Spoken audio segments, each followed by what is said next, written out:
ሰላም ውዶች ቅመሞች እንዴት ናችሁ? ሰላም ናችሁ? እንግዲህ ሰሞኑን እንደምታዩት ብዙ ቪዲዮዎች እየተለቀቁ ነው። ማዲያት ያለባቸው ልጆች ያልሆነ መድኃኒት ገዝተው እየተጠቀሙ በዛው ልክ ደግሞ እየተጎዱ ነው የሚባል ነገር አለ እና እያየንም ነው እየወጡም ነው በጣም በብዛት ማለት ነው። በነገራችን ላይ ማለት ነው ይህንን ኃላፊነት ሻጮቹ ኃላፊነት ይወስዳሉ አይወስዱም ጥያቄ ሊሆን አይችልም። አይወስዱም ኃላፊነት በነፃ አይደለም ያደሉት ገዝተን ነው የተጠቀምነው። ስለዚህ ካሳ ለእናንተ ፊት መበላሸት ለእኛ ፊት መበላሸት ካሳ እያሉ እዛ እንደው አስሬ በየሐኪም ቤቱም በየምኑ ሄደው ሻጯን ለማሳጣት እንትን ሲጥሩ ነበረ። በነገራችን ላይ ጉዳቱ 100% ኃይለኛ ጉዳት ነው የተጎዱት፣ ግን ወደውና ፈቅደው ነው የገዙት። ይሄ ነገር የሚደርሰው ማን ላይ ነው? የማዳም ቅመሞች ላይ ነው፣ ያልተማሩ ልጆች ላይ ገንዘባቸውን አውጥተው ራሳቸውን አጋግጠው ለሚቀመጡ ልጆች ማለት ነው። እውነት ተማሩ። እንደዚህ አይነት ነገር አይታችሁ ይሄን አድርጉ ስትባሉ ክሬም በተለይ ገንዘባችሁን የምታወጡበት ነገር ላይ አታፍስሱ። አይለቅም አይደለም፣ ጉዳቱ ያመዝናል። በጣም የተማሩት ላይ ደግሞ የሰለጠኑት ላይ ለቆላቸው እናያለን። ግን የማይመቻችሁ ልጆች፣ እኔ ስማርት አይደለሁም የምትሉ ልጆች አቁሙ፣ ክሬም መጠቀም አቁሙ እና ወደ መፍትሄው ሂዱ። ማዲያት ይለቃል አይለቅም ለሚለው ጥያቄ 100% ይለቃል። እኔ ማዲያት አለብኝ። አዎ፣ በምን እንደሚለቅ አውቀዋለሁ። በክሬም እንደማይለቅ አውቀዋለሁ። እኔ አውቀዋለሁ። ገብቷችኋል አይደለ? ራሳችሁን ቆም ብላችሁ አስቡ። በተለይ ኪችን ውስጥ የምትሰሩ ከእሳት ጋር ግንኙነት ያላችሁ ልጆች ምናምን ማዳም ቅመሞች ላይ ነው ይሄ ነገር የሚከሰተው። የምትጨነቁ ልጆች ላይ ምናምን ይከሰታል ይሄ ነገር። በጣም ማሰብ፣ እንደገና ደግሞ አመጋገባችን ልክ ካልሆነ ዲቶክስ አለማድረግ፣ እሱም ማዲያትን ያመጣል። አሁን ከዚህ በኋላ አንዳንድ የማዳት ቤት ውስጥ የምንሰራቸውን ነገሮች አብረን እንሰራለን። ይህን ቪዲዮ ላይክ፣ ሼር፣ ሰብስክራይብ ማድረጋችሁን እንዳትረሱ። ለዛሬው አንድ ነገር እንበል፣ አንድ ቪዲዮ እንስራ፣ ፊታችን ላይ ምን ልናደርግ እንደምንችል ማለት ነው። ፊታችን ላይ ብቻ አይደለም ለፀጉራችንም ጭምር፣ ለእያንዳንዱ ነገር እኛው ራሳችን ከምናያቸው ነገሮች አይተን ሰርተን ራሳችንን መለወጥ እንደምንችል ማወቅ አለብን። በተለይ የማዳም ቅመሞች ገንዘባችሁን አውጥታችሁ ውጪ ላይ የማታውቁትን ክሬም አትግዙ። እውነት ነው የምነግራችሁ። ገንዘባችሁን ማውጣታችሁ ጉዳቱን ማመዝኖባችሁ በጣም ብዙ የማዳም ቅመሞች ተጋግጠዋል። ከበፊቱ ሁሉ ይብሶባቸው። እኔ በራሱ በዚህ በውስጥ በኩል ፎቶ የደረሰኝ አለ። ከዱባይ ወደ ጆርዳን ለማምጣት $100 ነው የሚከፍሉት። መግዣው አይደለም ማምጫው ብቻ። እንግዲህ ያንን ከፍለው አምጥተው ራሳቸውን አበላሽተው ገንዘባቸውን ጥለው ከ30,000 ብርና ከ40,000 ብር በላይ አውጥተው እዚህ እኮ ቢገዙት ያንን እቃ እዚህ ቤት ውስጥ የሚሰራ ብዙ የፊት ማክሶች አሉ። እነሱን ብሰሩ እኔ እንጃ አለማወቅም ሊሆን ይችላል፣ ወይ ደግሞ መሰላቸት ሊሆን ይችላል። አይጠፋም፣ ውሸት ነው የሚባል ነገር አለ። ይህንን የሚያሰሩት በብዛት እንደዚህ ክሬም የሚሸጡ ሰዎች ናቸው። ይህን ነገር የሚያሰሩት ግን ቤት ውስጥ በሚሰራ ነገር ይጠፋል። አዎ ይጠፋል፣ 100%። ከዚህ በኋላ እኔ እየሰራው አሳያችኋለሁ። እኔ በራሴ ላይ ሙከራ ያደረኩትን ነገር ነው። ግን አድርጉ ስትባሉ ብቻ አድርጉ። ኦቨር የሆነ ነገር አታድርጉ። በነገራችን ላይ ክሬሙም ያበላሻቸው ሰዎች ያልተማሩት ናቸው ብያቸዋለሁ አይደለ? ትክክል ነው።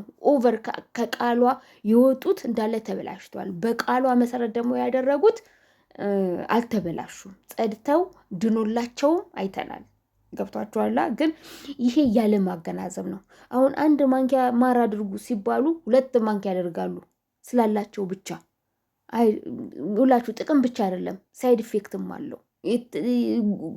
የጉዳት ጎንዮሽም እንዳለው እያወቃችሁ ብቻም በትንሹ ስትባሉ በትንሹ በብዛት ስትባሉ በብዛት የሆነ ከመጠኑ ካለፈ ሊያበላሽ እንደሚችል እያወቃችሁ አድርጉት። እሺ፣ ስለ ፀጉራችንም እናወራለን። ፀጉራችን እንዴት ሊያድግ እንደሚችል ተቀቡ የተባላችሁትን ብቻ ሳይሆን በትምህርት የሆነ በጭንቅላት በማሰብ ሂዱ። እንዴት ነው ተቀቡ የተባላችሁትን ብቻ አትቀቡ። ለማንኛውም የምላችሁ የገባችሁ ይመስለኛል። ተቀቡ የተባላችሁትን በጠቅላላ አትቀቡ። አንዷኛዋ ካስቶሪል ተጠቅማለች። አዎ ተመችቷታል። አዎ በቃ እኔም ልግዛው እንደዚህ አይነት አስተሳሰብ አይኖራችሁ። እሺ ሌላ ሰውም ምን አይነት ገዝታችሁን የተጠቀማችሁት ብላችሁ አትጠይቁ። መጀመሪያ ፀጉር ታይፓችን ምንድን ነው? ለፊታችሁም የፊታችን ታይፕ ምንድን ነው ብላችሁ የፊታችሁን ታይፕ መጀመሪያ ማወቅ አለብን። የፊታችንን ማወቅ አለብን። ገብቷችኋላ? ይሄ ለደረቅ ፊት ነው የሚሆነው። ይሄ ለለስላት ለወዛማ ፊት ነው የሚሆነው። 3 አይነት አለ አይደለ? ወዛማና ደረቅ ለፊት ማለት ነው። ደረቅ ፊት አለ፣ ወዛማ አለ፣ መካከለኛ አለ። ወይም ደግሞ ግንባራችን ላይ እና አፍንጫችን ላይ ትንሽ ወዛማ የሆነ ሌላ ቦታ የደረቀ ግማሽ ግማሽ ማለት ነው። ለሁሉም የተለያየ አይነት ነገር ነው ያለው። ለፀጉራችንም እንደዛው የደረቅ ፀጉር አለ፣ ሚዲየም ይሆናልና ሎ ወይም ደግሞ በጣም ምንም አይነት ነገር ሊቀበል የማይችል ቀዳዳዎቹ የተደፈኑ ለስላሳ የሆኑ ፀጉሮች ማለት ነው። ለእነሱ ለእያንዳንዳቸው አይነታቸውን እንዴት እንደምታውቁ እነግራቸዋለሁ። በተለይ የፀጉር የፊትም የማዲያትም የብጉርም እነግራቸዋለሁኝ። ከዚህ በኋላ ያለውን ቪዲዮ ተከታተሉኝ። ለዛሬ አንድ የማዲያት እንስራ። ይሰራል አይሰራም ለሚለው ነገር አብረን እንሰራለን። እኔ ዝም ብዬ ስለሰራሁት ምናምን አይደለም። በነገራችን ላይ ከዶክተሮቹም ጭምር ነው። የእነሱን ድምፅ አስገባላቸዋለሁ፣ ቪዲዮውን ራሴ እሰራላቸዋለሁ። እሺ ይገባቸዋል ብዬ አስባለሁ የምሰራው ነገር እርግጠኛ ነኝ። ዛሬ አብረን እንስራ አንድ ቪዲዮ ስለ ማዲያት ማጥፊያ። እሺ ቀጥታ ወደ ቪዲዮ እንሂድ። ሁላችሁ እንግዲህ በቀላሉ ቤታችን ውስጥ አዘጋጅተን የምንጠቀማቸው ነገሮችን ነው ያመጣሁላችሁ። በነገራችን ላይ ማለት ነው ብዙ መስራት አይጠበቅባችሁም።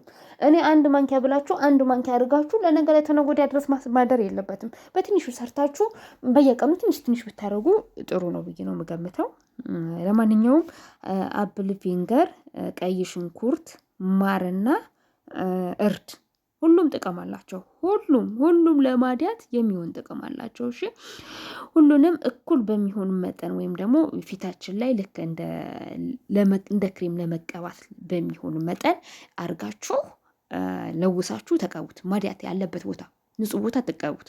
ማዲያት ያለበት ቦታ አይናችን ስር ነው ማዲያት የሚኖረው። በነገራችን ላይ ማለት ነው አይናችንን ይቆጠቁጠናል። ይሄ ሽንኩርት ሲጀምር አይን ስር ተጠግቶ አይደለም እንደዚሁ የማስለቀስ ባህሪ አለው።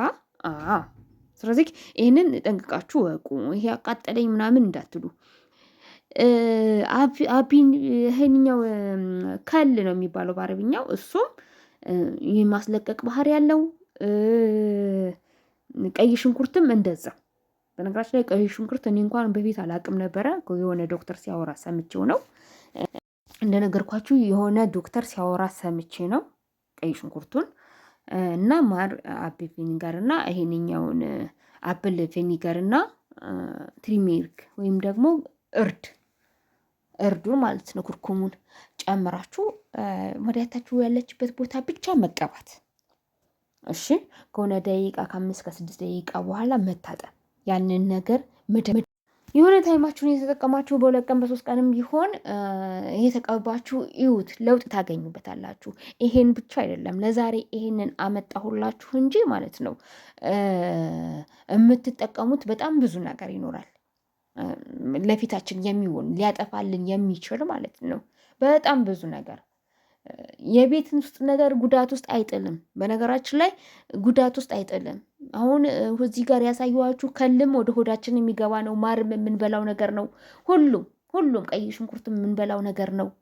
ምንም ሳይድ ኢፌክት አያመጣብንም። ናቹራል ነው፣ ኖርማል ነው። ግን ከውጭ ያለ ነገሮች ብዙውን ጊዜ አሲዳማን ናቸው። ወደ ሆዳችን ክሬም ገዝተን ወደ ሆዳችን እናስገባለን? አናስገባውም። ጉዳት ስላለው። ለምንድነው የማናስገባው? ጉዳት ስላለው። ስለዚህ እውነት ነው የምላችሁ።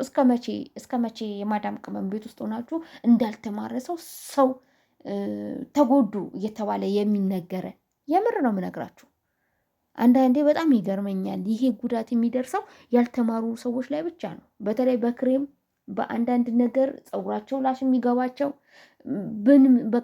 ምንም ገንዘባቸውን ብቻ እንደ ኃይል የሚቆጥሩ አስተሳሰባቸው በጣም እንትን ያለ እነሱ ላይ ነው የሚደርሰው ይሄ ነገር። እና ሁሉን ነገር በትምህርት በእውቀት አድርጉት። እሺ ይሄ ነገር ይሰራል አይሰራም? አዎ ይሰራል፣ በትክክል ይሰራል። እሺ ማድረግ ይለቃል? አዎ ይለቃል።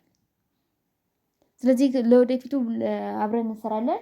ፀጉር ቅባቶቹን እነግራችኋለሁ። የፀጉር አይነታችሁን መጀመሪያ እንዴት ማወቅ እንዳለባችሁም እንደዚሁ። ለዛሬ ያለን እዚህ ጋር ይበቃል። የሚቀጥለው ደግሞ እንገናኛለን። እሺ፣ ሰላም ሁኑልኝ። ይህን ቪዲዮ ላይክ፣ ሼር፣ ሰብስክራይብ ማድረጋችሁ እንዳረሱ